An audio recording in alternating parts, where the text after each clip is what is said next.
साहब और एक मौलाना ज़ैनुल्ला बिन साहब और एक मेरे चाहते मौलाना तनवीर हाशमी साहब, मेरे आपके चाहते हमारे कौम के रहबर, एक्स मिनिस्टर, हाल ही में सीएम, पॉलिटिकल सेक्रेटरी, एमएलसी, मेरे लीडर जनाब नसीर अहमद साहब और एक मेरा छोटा भाई हमारे पार्टी के लीडर मिनिस्टर जनाब रहीम खान साहब, एक्स वक्फ बोर्ड चेयरमैन जनाब अनवर पाशा साहब, रऊफुद्दीन साहब, इस्माइल ज़बीउल्लाह साहब, टिप्पू साहब, रियाज अहमद साहब, मुजाहिद साहब, सरफराज साहब, अफजल पाशा साहब, अमजद खान साहब, जाहिद पटेल साहब, हमारे एक्स मेयर मेरे पार्टी के लीडर अयूब खान साहब, डेस्क पे तशरीफ़ फरमाए तमाम ज़िम्मेदार तशरीफ़ फरमाए तमाम भाई और बहनों, सबसे पहले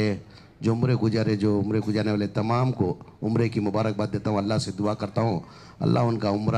आसान फरमाए और कबूल फरमाए करके। ये सिलसिला जो है उम्र गुजारने का अभी से नहीं, 2017 में जब मैं मिनिस्टर भी नहीं था, जब ये हज टाइम में वॉल्टियर्स के साथ में जब हमारा पहले से जब से ये हज कैम्प शुरू हुआ, जब से ट्रांसपोर्ट का संभालते हमारी टीम, सईद भाई, टिप्पू लोग सब संभालते हैं, आप लोग अच्छी तरह से जानते हैं। उस टाइम से हमारा ये हज कैम्प में आने जाने का सिलसिला जारी है। उस टाइम से हज कैम्प को आता हूँ मैं, बीच में लंगर लगाने का सिलसिला जारी किया। ये जब से ये हज कैम्प हुआ, पहले खादरिया मस्जिद था साहब, खादरिया मस्जिद के अंदर क्या होता, खाने की कोई तकलीफ नहीं होती थी कि पड़ोस में बाजू में जो शिवाजी नगर रहता था उधर बहुत से होटल रहते थे, तो ये भी कोई भी हज के साथ हाजियों को जो छोड़ने आते थे मुसाफिर, उनको जो है खाने का इंतज़ाम तकलीफ नहीं होती थी। यहाँ आने के बाद क्या हो गया, तकलीफ हो गई। ये जो पहली बार हज क्या मेरे ख्याल से 2016 के अंदर ये जब रोशन बेग साहब मिनिस्टर थे, सिद्धरामैया ने इसको ये जगह अलॉट करके 120 करोड़ रुपए देके ये हज भवन जो बने, ये सिद्धरामैया पीरियड में बने थे। ये पहली बार हज भवन जब बना, हज भवन के अंदर मेरे को मालूम हुआ कि खाने के लिए बहुत परेशानी हुई करके, कि तमाम स्टेट से आते साहब, यहाँ इतने सहूलत आ गई कि होटला नहीं थे, तो खाने के लिए तकलीफ होती करके मालूम होने के बाद मैं क्या किया, वो दूसरे साल से हमने अल्लाह मियाँ ने, मैंने नहीं, अल्लाह मियाँ हर चीज़ को एक ज़रिया बनाता, मुझे ज़रिया बना को क्या करे, उस टाइम से मैं लंगर लगाने का सिलसिला जारी है। तो हर हमेशा लंगर लगाता हूँ, कभी भी हज कैंप होता है तो एक विजिट में आता ही आता हूँ। हज कैंप के अंदर आता जब भी बहुत से वॉलंटियर आके रिक्वेस्ट किए, सब हमने इतने सालन से हमें खिदमत कर रही, अल्लाह का घर का दीदार नहीं हुआ। ये जितने भी जो वॉलंटियर्स है, जो हज कैंप का जो सक्सीड हो रहा कर्नाटका के अंदर से, ना कोई मिनिस्टर की वजह से, ना कोई चेयरमैन की वजह से, ना कोई गवर्नमेंट की वजह से, सिर्फ और सिर्फ ये वॉलंटियर की खिदमत की वजह से ये हज कैंप ये कामयाब होता है। ये हज का वॉलंटियर्स भी कैसे है, कोई इधर पैसे वाले वॉलंटियर्स नहीं है, जो मिडिल क्लास के जो महीने का जो आता है उनको आमदनी जो कमाते हैं, उनका जो घर के गुजारन को चलता है उतना ही उनका है, उससे ज़्यादा उनका कोई ये नहीं है मौलाना, और ये ताकत नहीं है। तो वैसे वॉलंटियर्स आके मेरे से रिक्वेस्ट करे, सब हमें 15 साल से कर रही, 20 साल से कर रही, हाजिया की खिदमत करी, अल्लाह का घर का देखने का मुझे मौका नहीं मिला। अगर को वो टाइम आपको 2017 के अंदर मुझे आपको रिक्वेस्ट कर ले, तो वो टेम्पो तय कर को 925 जने को या 930 जने को 950 जने को वॉलंटियर्स को भेजना कर को, जो भी अल्लाह का घर का दीदार नहीं करें, जिसकी ताकत नहीं है, उनको भेजना कर को डिसाइड कर को 950 जने को वो टेम्पो उम्र को भेजना था, उम्र को भेज देते वो 950 जने को। यकीन मानते नहीं मानते नसीर अहमद साहब, वो टेम्पो तय कर दिया, जोश में आपको बोल दिया 950। अब एक आदमी भी जाना को तो 1 लाख रुपए होता, 950 जने जाना तो कम से कम 9.5 करोड़ रुपए होती। वो टेम्पो अल्लाह में अल्लाह हकीकत बोलने में कभी पीछे हटता नहीं मौलाना। अनाउंस कर दिया, अनाउंस करने के बाद मैं खुद परेशान हो गया, मेरी ताकत नहीं थी वो टेम्पो। तो मैं यकीन नहीं मानते नसीर अहमद साहब,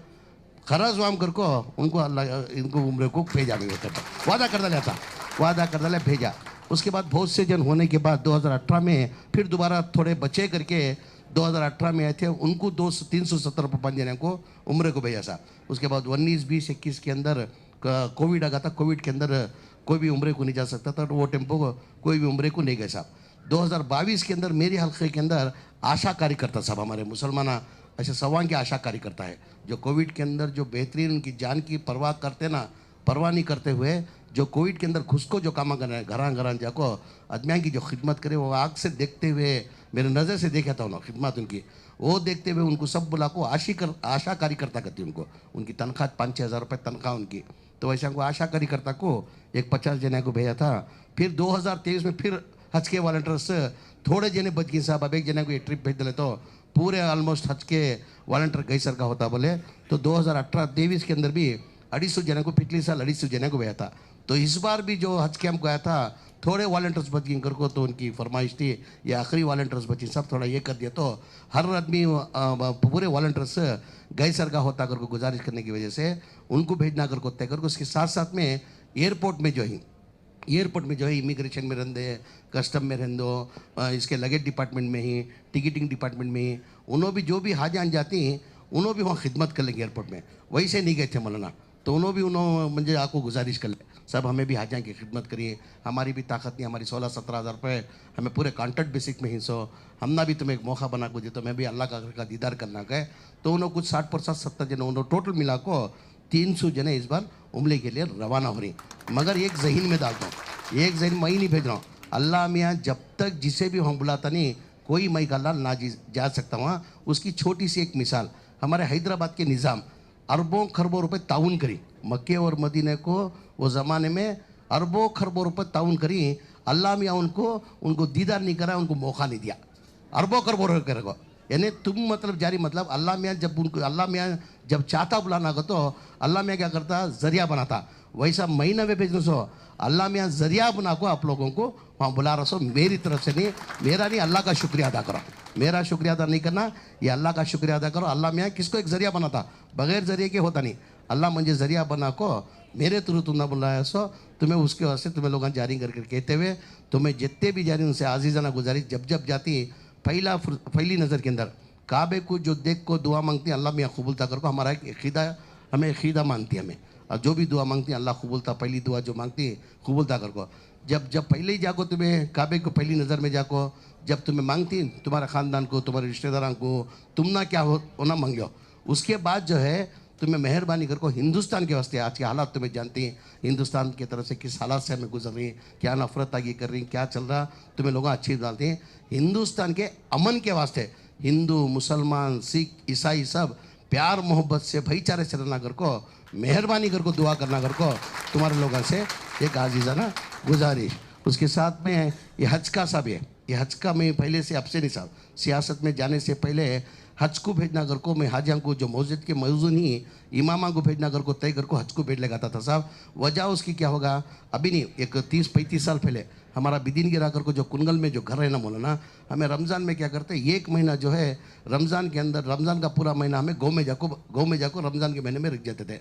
यानी रमज़ान के महीने में ईद कर ले को हमें लोग आते थे, पूरे खानदान फैमिली हमें लोग। तो हमारे गाँव की मस्जिद जो है बिदिन गिरा कर को छोटा वहाँ उसकी आबादी 300-400 के आबादी घरान थे, एक 50-60 घरान थे, एक 300-400 घरान की आबादी। वहाँ क्या करते, एक दिन एक इफ्तारी का जो है उनकी हैसियत के हिसाब से कौन दाल खाना खिलाता, कोई उनकी खुशका खुरमा खिलाता, कोई बिरयानी खिलाता। 30 दिन भी वो सिलसिला चलता था। हमें वहाँ इफ्तारी कर ले, वहाँ खा ले को नमाज 9:30 बजे ख़त्म होती थी, तरावी कर ले को हमें चंद दोस्त हम अजीज़ भी की होटल कर को थी, चाय की होटल को जाते थे, चाय पी ले को हमें कभी 11 बजे तक आपको घर को जाते थे। जैसा जाती वो पहाड़ के ऊपर थी साहब, वो मस्जिद हमारी बिदिन गिरे अभी भी है, वो पहाड़ के गाँव जो जाती रास्ता वो पहाड़ के ऊपर ज़रा ऊपर ज़रा हाइट के अंदर है मस्जिद। वो कभी भी देखे तो लाइट ऑफ रहता था। जिस दिन हमें निकली एक 10-12वां रोज़ा शायद साहब वो निकली, हमें देखे तो लाइट मस्जिद का लाइट छिलक लग हुआ है। कहीं कहते खुद को 11 बजे हो तो मस्जिद का लाइट छिलक लग हुआ है ना अगर को हमें लोग सीढ़ियाँ छिड़को जाको देखे तो वहाँ के जो मौजन साहब हैं हुक को रो रही साहब। अब हमें वो दुआ कर लगी, ऐसा टेक कर ले को खुद को रोको दुआ कर रही। बाद में पूरा दुआ होने को ख़त्म होने तक हमें हैंच कर को मौलाना आने के बाद क्या मौलाना इतना हुक्क को तुम्हें रोको दुआ करे ना आगे तो नहीं, मेरी अल्लाह हज को जाने की बहुत अरमान है मेरी, मैंने उसके लिए अल्लाह के वास्ते दुआ करे कि अल्लाह मैं हज का दीदार कर रहा, मैं हज करने की अरमान है कर को अल्लाह से गिड़गिड़ा को मांग गया आ गया। हमने जब मालूम नहीं बचपना भी था जा सकती ना मौला जाने में कौन रोक रहा तुम ना अगर पूछा में नहीं भाई हमारी तनख्वाह 600 4,500 हज़ार रुपये, उसमें हमारा गुजरान चलना मुश्किल होता। 1.25 लाख रुपये जब होता था हज को जाना का तो भी 1,10 लाख रुपये 1.25 लाख रुपये होता था। ऐसा हमें कान से ले काना के जाओ मौलाना एक बार मैं भेजती हूँ को वो टेम्पो शुरू कर को 25 जना को जो मस्जिद के जो मौजाना जो इमाम है हज का जो नहीं करें अल्लाह का घर का दीदार नहीं करी तय कर को क्या करे 25 जना से शुरू करे ऐसा वो टेम्पो से हमें भरोसा 30 साल पहले यानी बिफोर पॉलिटिक्स है। 30 जना को भेज को 25 जना से शुरू कर को हर टाइम कभी भी हमारे ट्रांसपोर्ट में चे मौलाना रियाजुल रहमान साहब आते थे, कभी भी मौलाना दुआ मरहूम मौलाना रियाजुल रहमान साहब को दुआ के वास्ते उनको बुलाते हैं। वो टेम्पो सिलसिला बढ़ले को क्या होगा साहब 40 50 60 मेरी औकात कितनी ताकत कितनी साहब उतना को भेजता था साहब। 2005 में मैं एमएलए होने के बाद मौलाना दुआ को है वैसा छाजान के वास्ते दुआ रवानगी के वास्ते मौलाना को बुला भेजा। मौलाना आए दुआ करे बैठे, बैठने के साथ अखबार तो कौन भी दिक्री ना आ गए। नहीं मौलाना तुम्हें इतने साल से 10 साल से यहाँ पे आले कोई मैं आखिरत की पूंजी के वास्ते करूँ सो मेरी क्या भी ये दिखावा कर को मुझे क्या भी ये करने का नहीं, मुझे आखिरत की पूंजी के वास्ते करूँ। नहीं ज़मीर पहले तुम्हें एक सियासत ये बिजनेसमैन थे, तुम्हें बनमुट्टी काम करते थे मानता हूँ, आज तुम्हें सियासत में आ गई। अखबारात के थ्रू मालूम हो को कौन तो भी एक आदमी को भी हज को ने भेजा तो उसका सवाब तुम ना लगता करी ना। जब से प्रचार हुआ साहब, उसके पहले कभी प्रचार नहीं होता था। वो टाइम से भेज लो को आज तक हाजा को मैं बोले ना सब इसके पहले मौलाना मैं बोले ना मैं नहीं है अल्लाह मियाँ जो भी करना अल्लाह क्या करता दुआ करती किसके पास मांगती हैं? ज़मीर अहमद खान को दियो करती हैं, नसीर अहमद साहब को दियो कर दुआ करती हैं, रहीम खान साहब को दियो कर दुआ करती हैं, मौलाना मसूद इमरान साहब से पूछती हैं, तनवीर हाशमी साहब से पूछती हैं, ज़ैनुल अबिन साहब से पूछती हैं अल्लाह मेरी जो भी तकलीफ है अल्लाह के पास ही पूछती हैं। अल्लाह वो क्या करता कबूल ले उनकी दवा जरिया बना ले को मुझे बुला ले को जरा आज या खिदमत करने की तरफ से आज इन लोगों की दुआ की वजह से ज़मीर अहमद खान मुकाम में खड़ा। सब मेरा क्या है कुछ भी नहीं मौलाना क्या साहब क्या हूँ साहब मैं मेरी औकातिश नहीं है, मेरी औकातिश नहीं। आज इतना चाहिता इतना आपके सामने खड़ी हूँ, आपकी जितनी खिदमत करा तो भी मैं कम है। आप लोगों की चाहत मोहब्बत दुआ आज ज़मीर अहमद खान को ये मुकाम में खड़ा करी सो इंशाअल्लाह अल्लाह से ये भी दुआ करना और मुझे बेहतर खिदमत करने की दुआ की तौफीक अता फरमाना कर को दुआ की भी दरख्वास्त करते हुए जितना होता अभी किसका भी क्या है ये नहीं मैं भी ये कर रहा हूँ मतलब है मैं चुप चुप के अभी टोटल हमारे 1925 जने को वॉलंटियर्स टोटल उम्र को जाको सो। अब जैसा बोले रहीम खान साहब एक मिसाल दिए मैं भी बोले ना ये अल्लाह का बुलावा था सो अल्लाह का बुलावा नहीं है तो कौन भी जा नहीं सकता। अल्लाह में जरिया बना कर को एक छोटी सी मिसाल इनकी है। इनका बच्चा कौन की इनकी कॉन्सिंसी का उन्हें हज के वॉलंटियर्स बहुत साल से खिदमत कर रहे थे। रहीम खान साहब मेरे घर को बुला लगे साहब इन्हों हज के वॉलंटियर इन्हों हज के वॉलंटियर बोले नहीं बहुत गरीब तबके से उनका शौहर जो है मेरा दोस्त उन्हें MBBS सीट पढ़ रहा तुम्हारे डिपार्टमेंट से क्या कि स्कॉलरशिप देती कहते ना उसके मार्क्स ज़रा कम है मेहरबानी कर को क्या तो भी कर को उसे करा को जो बहुत गरीब भी से कर को तीनों बच्चे डॉक्टर पढ़ रहे उसके तीनों बच्चे ना साहब तीनों बच्चे उसके पढ़ रहे मगर वो बच्चे उतना गरीब होते हुए भी बच्चों को मुकाम में पहुँचाया। मेरे पास स्कॉलरशिप का क्या तब करा को देवघर को बुला को ले गए थे वो स्कॉलरशिप 5 कराते ऐसे बातें मैं क्या माँ करती हूँ तुम्हें कहते नहीं साहब मैं हज की वॉलंटियर में बहुत सालों से हज के अंदर बिदर के अंदर खिदमत कर लेगा रही हूँ तुम्हें जा को इनके माँ उम्र को कितने जने वॉलंटियर सिंगा हमें 4 या 5 जने वॉलंटियर सी साहब उम्र अल्लाह का घर का दीदार करेंगे माँ उम्र को हज को जाको इनके मांगा है नहीं साहब हमारी होती औकात नहीं ताकत नहीं हमारी के जो माँ ये साल तुम ना भेजते करो उन्होंने भी शायद ध्यान छिंगा कि उन्होंने भी जा रही उन्होंने मैं नहीं मैं वो बोल रहा हूँ मोदले का मतलब क्या है अल्लाह में जिसको बुलाता उन्हें जो जाने होता सो और कौन भी जा नहीं सकते अल्लाह का बुलावा था जाती सो ये अल्लाह की तरफ से तुम्हें लोग जा रही हैं। मेहरबान ज़्यादा ना बात करते हुए वक्त कम होते हुए अब उसके साथ में अब जितने भी उम्रें गुजरी अब उनकी माली हालत कैसी रहती क्या रहती मालूम नहीं। अब एक के पास पैसा रहता है एक के पास पैसा नहीं रहता। मेरी तरफ से जो भी उम्रें को जो जाती हैं वो खजूर जमजम एटलीस्ट छोटा मोटा तो लेने होना ना उनको हर एक को क्या करता हूँ 10,000 रुपये दे दो साथ में वो 10,000 भी तुम लोगों को इसके साथ में एक 10,000 रुपये तुम न देती हैं वो 10,000 रुपये ले लो तुम्हें लोग वहाँ जाको चेंज कर लेना। तुम्हें इंडियन के पैसे कैसा चलती करके क्या भी सोचने का नहीं। वहाँ गए तो तुम्हें जाको उतरने के साथ एयरपोर्ट में भी काउंटर रहती है उसका तुम्हें मक्का जाओ मदीना जाओ काम भी जो तुम्हें उसके नहीं बेंगलुरु में नको ये 10,000 का उनका लिमिट रहता हुआ वहाँ जाग कर ले तो अच्छा रेट मिलता। वहाँ बाहर सऊदी अरेबिया में जाग करे तो उसका रेट अच्छा मिलता। जैसा तुम्हें उतरती सब जगह काउंटर रहती वो काउंटर दिया तो वहाँ दिया तो उनकी वहाँ की रियाला उन्हें देती वो तुम्हें वहाँ दुबई मदी मक्के में भी गए तो गली गली में ही माँ वो एक्सचेंज बोर्ड डालने को मनी एक्सचेंज करके बोर्ड डालने को रहती है वहाँ तुम्हें लोग वहाँ एक्सचेंज करा ले सकती हैं। वो 10,000 रुपये छोटी सी मेरी तरफ से छोटा सा एक ताउन हो तुम ना वो पासपोर्ट के साथ तमाम को एक 10,000 रुपये वो भी देती उसके साथ। हाँ क्या बोला ना हाँ वो 10,000 भी 10,000 वो ये कर रहे एक्सचेंज वहाँ जाको वो एक्सचेंज वो करा ले तुम्हें वो ज़्यादा ना बात करते हुए तुम ना से आखिरी में दुआ की दरख्वास्त करते हुए यहाँ खुशी की बात है मेरे ख्याल से साहब सबसे बड़ी खुशी साहब हम ना इस खुशी के मौके पर और एक खुशी की बात कहना चाहता हूँ साहब यहाँ IAS IPS का KS का कोचिंग सेंटर डाली तो न मालूम ना साहब यहाँ हमें दाल को कम से कम 7 महीने होगा 7 महीने हुआ अल्लाह की ज़ात पर आते आते क्या होगा तादाद कम हो जा रही IAS IPS की KS की कोचिंग की तादाद कम होने को आ रही तो वो बढ़ना कर को बोल को हमें क्या करें हज काम का जो है 12 महीने के अंदर खाली 1 महीना हमें हज काम को यूज़ करती हैं 11 महीने बंद रहता था 11 महीने हमें क्या इस्तेमाल करना कर को हमारी हुकूमत आने के बाद सिद्धरामैया चीफ मिनिस्टर बनने के बाद अल्लाह मियाँ मंजे मुखा बनने के बाद हमें नसीर अहमद साहब उन्होंने सब बैठ को डिसाइड कर को यहाँ की नहीं IAS IPS KS का कोचिंग सेंटर डालना कर को इस साल से शुरू कर को 400 बच्चों को कोचिंग देने को जारी। उसके अंदर मुझे अल्लाह की ज़ात पर भरोसा है ये बार कम से कम एक 40 से 50 जने IAS IPS KS सेलेक्ट होती कर को अल्लाह की ज़ात पर मुझे भरोसा है। उसके बीच के अंदर 6 महीने के अंदर मौलाना यहाँ पढ़ को एग्जाम देखो इसके अंदर 60 पर 6 जने गवर्नमेंट जॉब को अपॉइंट हो गई। उसके अंदर 50 पर 1 जने पुलिस डिपार्टमेंट में साहब, 6 जने सब इंस्पेक्टर हो गई, कांस्टेबल 40 पर 5 जने हो गई साहब, 6 जने सब इंस्पेक्टर साहब, 40 पर 5 जने कांस्टेबल। कांस्टेबल मतलब क्या, उन्हें बल्ले बल्ले बल्ले उन्हें इंस्पेक्टर तक भी जा सकता है, उसका प्रमोशन होते रहता वो, यानी सब इंस्पेक्टर कहाँ तक जाता उन्हें 5-6 जने जो ही उन्हें लास्ट को कहाँ जाता SP को रिटायर्ड होता उन्हें। सब इंस्पेक्टर से 5 साल रहता, उसके बाद इंस्पेक्टर होता, उसके बाद ACP होता, उसके बाद एडिशनल SP होता।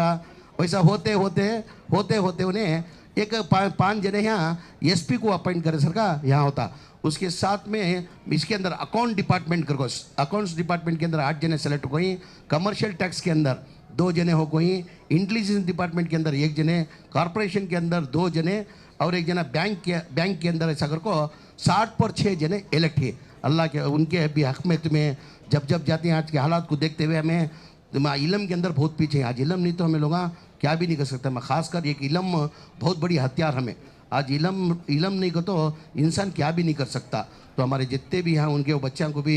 जो भी हैं कोचिंग कर लेकिन उसके अंदर ज़्यादातर IAS IPS KS बनना कर को उनके हक़ में भी दुआ करते हुए ज़्यादा ना बात करते हुए, वक्त भी कम है, सुबह की फ़्लाइट है, फिर तुम्हें जाको हेरामा बन ले को सुबह आना घर को जाको यहाँ सबको खाने का इंतज़ाम करिए, मेहरबानी कर को खाने को जाना। मेरे हक़ में क्या भी दुआ नहीं करना, मेरे हक़ में ये नहीं दुआ करना ज़मीर अहमद खान को दौलत देकर को दुआ नहीं करना, ज़मीर अहमद खान को सेहत तंदुरुस्ती देकर दुआ नहीं करना, ज़मीर अहमद खान को और पावरफुल मिनिस्टर बनोकर को भी दुआ नहीं करना। हमारा बच्चा ज़मीर अहमद खान जब तक जिंदा है उसे और कौम की खिदमत करने की तौफीक अता फरमाने कर दुआ की दरख्वास्त करते हुए